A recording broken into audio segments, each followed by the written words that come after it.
சென்னையில் விவசாயிகளுக்கு ஆதரவாக உயர்நீதிமன்ற வழக்கறிஞர்கள் போராட்டத்தில் ஈடுபட்டு வருகின்றனர். நேரடி காட்சிகளை பார்க்கலாம்.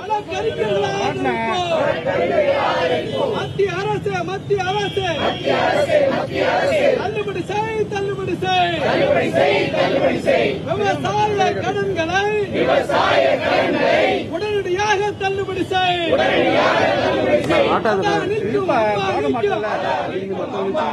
அதானிக்கும் அம்பானிக்கும் கடன்களை தள்ளுபடி செய்யும்.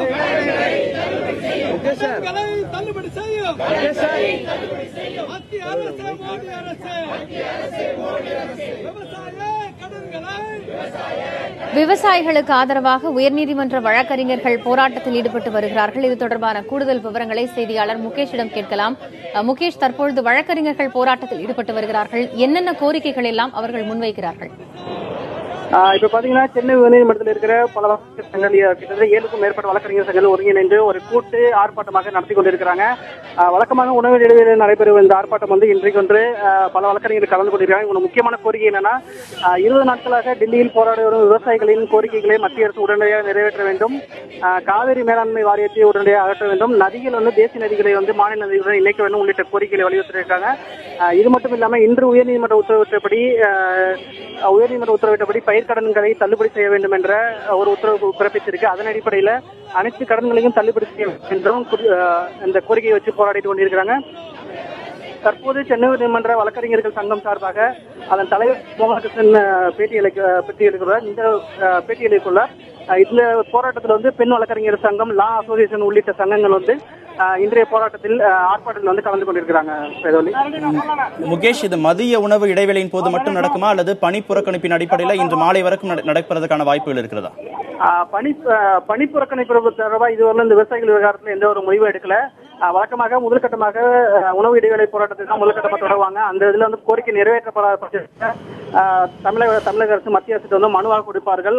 அவற்றிலும் எந்த முடிவும் எடுக்கப்படாத பட்சத்தில் தான் அனைத்து வழக்கறிஞர் சங்கமும் ஒன்றாக ஒருங்கிணைத்து ஒரு கருத்தை கேட்டு நீதிமன்ற புறக்கணிப்பு என்ற அறிவிப்பு வரும். அது பெரும்பாலும் இந்த வாரம் இருக்காது, பெரும்பாலும் அடுத்த வாரம் இருப்பதற்கான வாய்ப்புகள் தான் அதிகமா இருக்கிறது.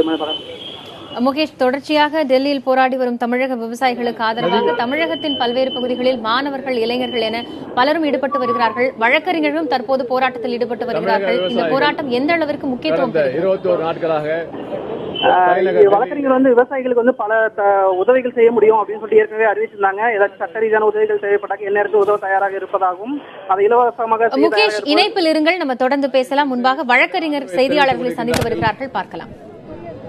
அவருடைய கோரிக்கை, தமிழக விவசாயிகளுடைய கோரிக்கை மிக நியாயமான கோரிக்கை.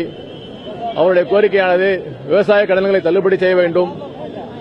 அப்படி தள்ளுபடி செய்யப்பட்டால் விவசாயிகளுடைய நலன் மேம்படும்.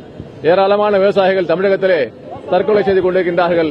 இந்த சூழ்நிலையிலே மத்திய மாநில அரசுகள் உடனடியாக தலையிட வேண்டும் என்று சொல்லி தலைநகர் டெல்லியிலே 21 நாட்களாக போராடி வருகின்றார்கள். அவருடைய போராட்டத்தை ஆதரித்து இன்றைய தினம் சென்னை உயர்நீதிமன்ற வளாகத்திலே அனைத்து வழக்கறிஞர்களும் ஒன்று கூடி நாங்கள் அவர்களுக்கு ஆதரவாக போராட்டம் நடத்திக் கொண்டிருக்கின்றோம். அந்த நியாயமான கோரிக்கைகளை மத்திய அரசு நிறைவேற்ற வேண்டும். அவர்களுடைய கடன்களை தள்ளுபடி செய்ய வேண்டும். அதேபோல காவிரி மேலாண்மை அமைக்கப்பட வேண்டும். கர்நாடகாவிலே விவசாயிகளுக்கு கடன்கள் தள்ளுபடி செய்யப்பட்டது போல தமிழகத்திலும் அதேபோல தள்ளுபடி செய்யப்பட வேண்டும். வறட்சி மாநிலமாக தமிழகம் அறிவிக்கப்பட வேண்டும் என்று கோரி நாங்கள் இன்றைய தினம் ஆர்ப்பாட்டம் நடத்திக் கொண்டிருக்கின்றோம்.